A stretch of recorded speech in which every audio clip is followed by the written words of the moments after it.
Assalamualaikum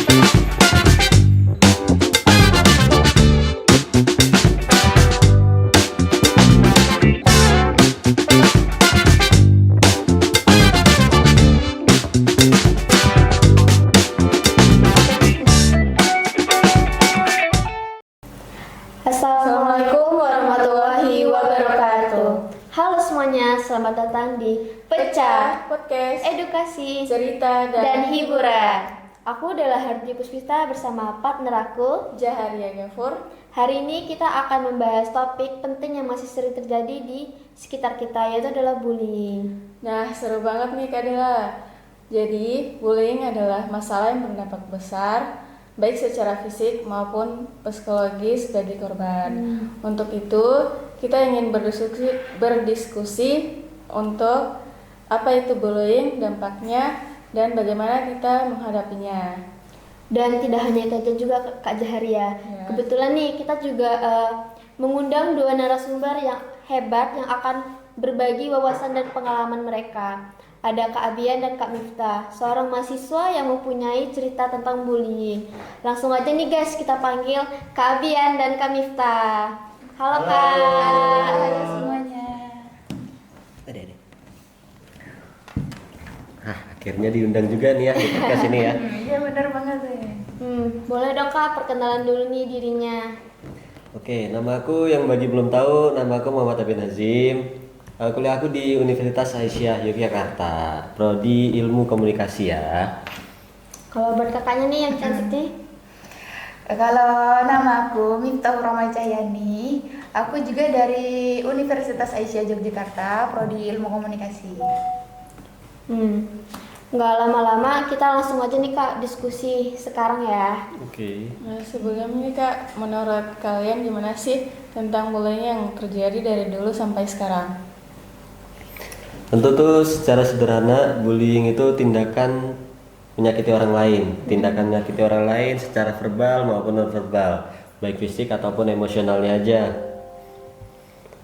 Nah, bullying itu tuh bisa dilakuin berulang-ulang yang bertujuan itu menakut-nakuti, kayak menindas atau yang lain-lain ya kan. Bisa jadi pengucilan juga. Kalau yang secara fisik itu nanti dia jadi kayak habis dipukulin dipukulin terus kayak gitu Kak biasanya.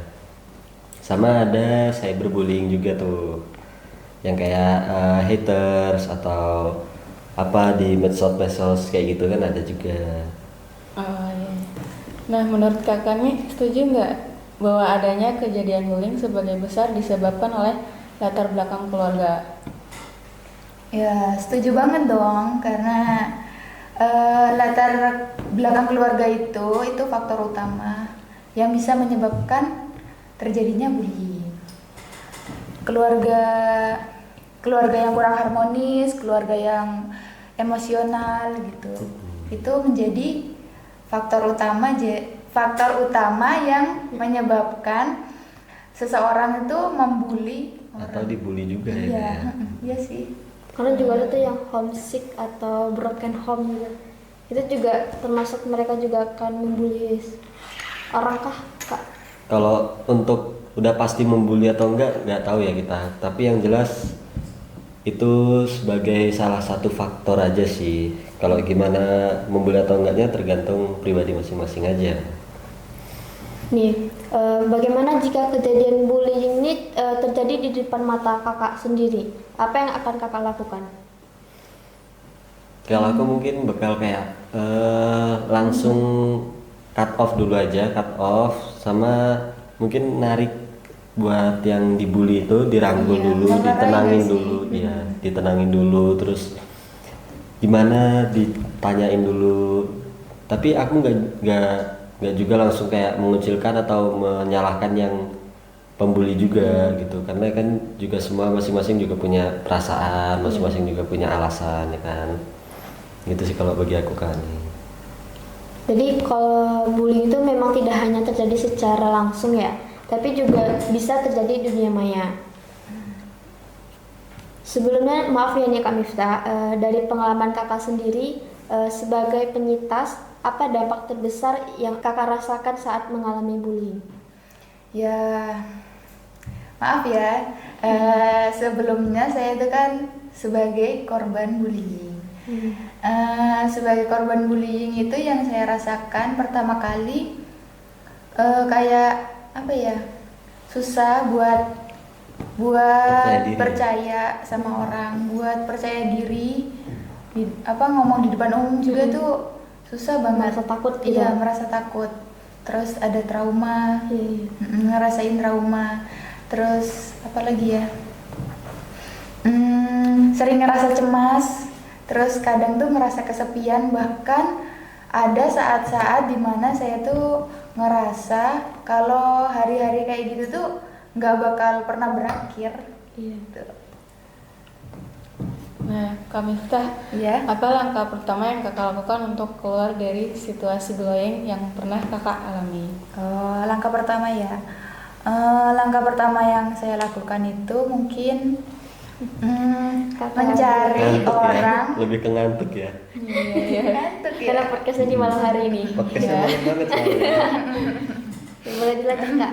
Oke, langkah pertama yang saya lakukan itu mencari orang yang saya percaya. Waktu itu yang saya percaya itu seorang guru ya kan. Jadi ketika saya mulai berbicara dan mulai mengungkapkan apa yang saya rasakan selama ini di sekolah, itu saya ngerasa lebih didengar, terus perlahan-lahan tuh mendapat dukungan dari guru tersebut. Berarti pas kakak dibully di saat sekolah itu, apakah pihak sekolah langsung kayak mengatasi, mengenangi, maaf ya, kepada kakak yang terkena bully? Ya tentu saja, karena kan karena pembulian itu kan terjadi di sekolah ya, di lingkungan sekolah. Jadi pasti langsung ditangani lebih cepat. Biasanya tuh ada tuh ya kayak ke sekolah yang kayak membiarkan mahasiswa atau siswa-siswanya tuh kayak berkasus-kasus seperti pembulian atau kekerasan. Nah, kalau menurut Kak Agen nih, apa yang harus dilakukan korban bullying untuk menghadapi situasi ini? Yang pertama kali itu jangan pernah takut buat nge-speak up atau berbicara tentang masalah itu. Kayak mulailah diri kalian itu sebagai penghenti gitu loh, penghenti masalah-masalah itu. Karena korban bully, korban pelecehan atau apapun itu tuh dia bakal cari terus-terusan korbannya gitu loh, daripada nge-stop. Nah, lebih baik kita tuh speak up untuk memberhentikan hal-hal kayak gitu. Cari orang-orang yang kalian percaya. Kalau misalkan kalian udah nggak pede banget nih, udah hilang banget nih percayanya, cari orang-orang yang kalian percaya, kayak keluarga, guru, dosen, atau siapapun itu, temen.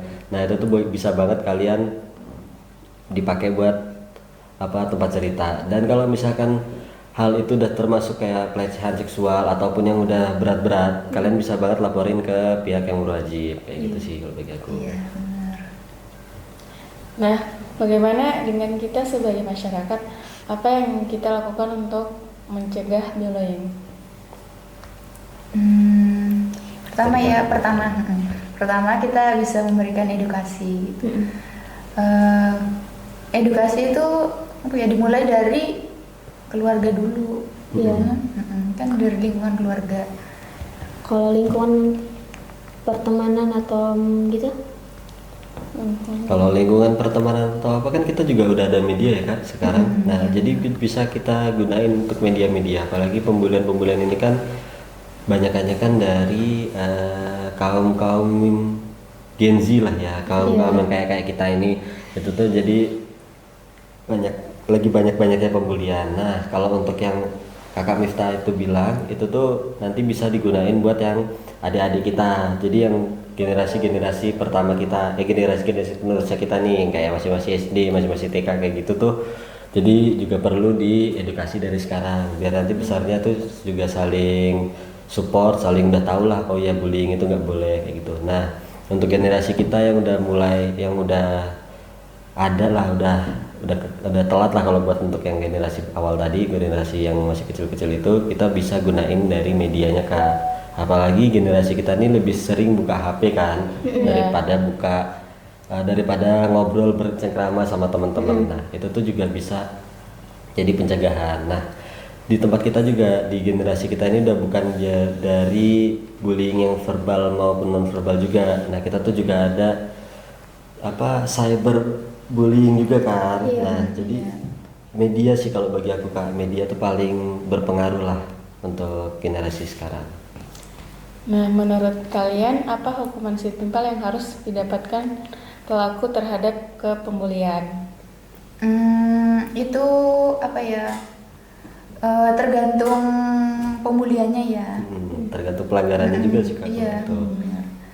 Kalau penganiayaan itu bisa 2 tahun 8 bulan di penjara.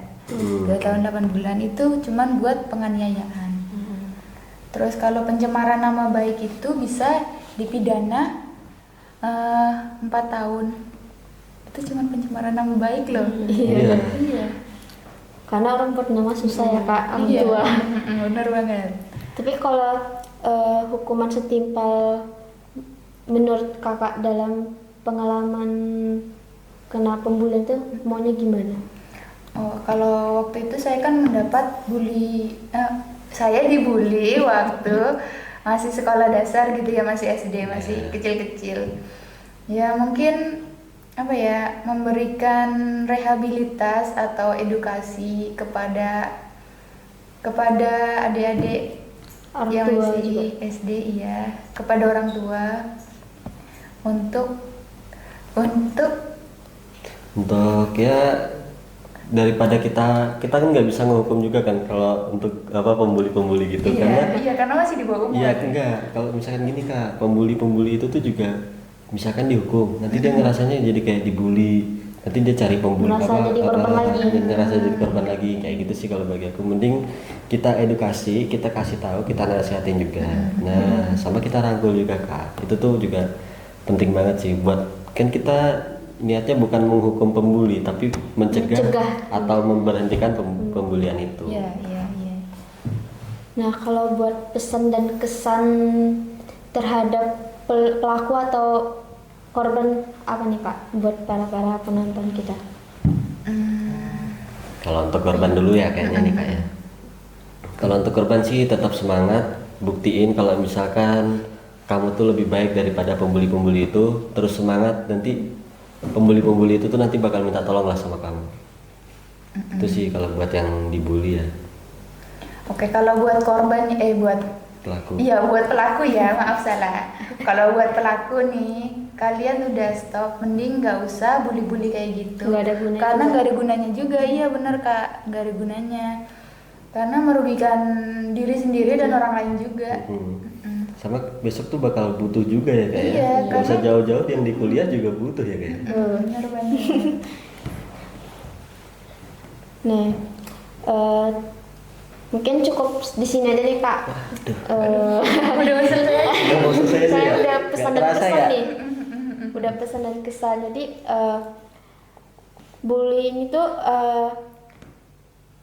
adalah masalah yang harus kita hadapi bersama. Untuk para pendengar juga atau orang yang terdekat menjadi korban bullying, jangan pernah ragu untuk mencari bantuan. Iya sih Kak. Kalau bagi aku Ya, juga setuju. penting banget sih cari-cari bantuan kayak gitu tuh, karena nggak mungkin bisa, bullying itu nggak mungkin bisa diatasin diri sendiri. Baik, sampai di sini dulu diskusi kita hari ini. Terima kasih sudah mendengarkan podcast kita. Sampai jumpa di episode berikutnya. Dan jangan lupa untuk selalu berbuat baik kepada sesama. Oke. See you. Terima kasih. Assalamualaikum warahmatullahi wabarakatuh. Jangan lupa subscribe.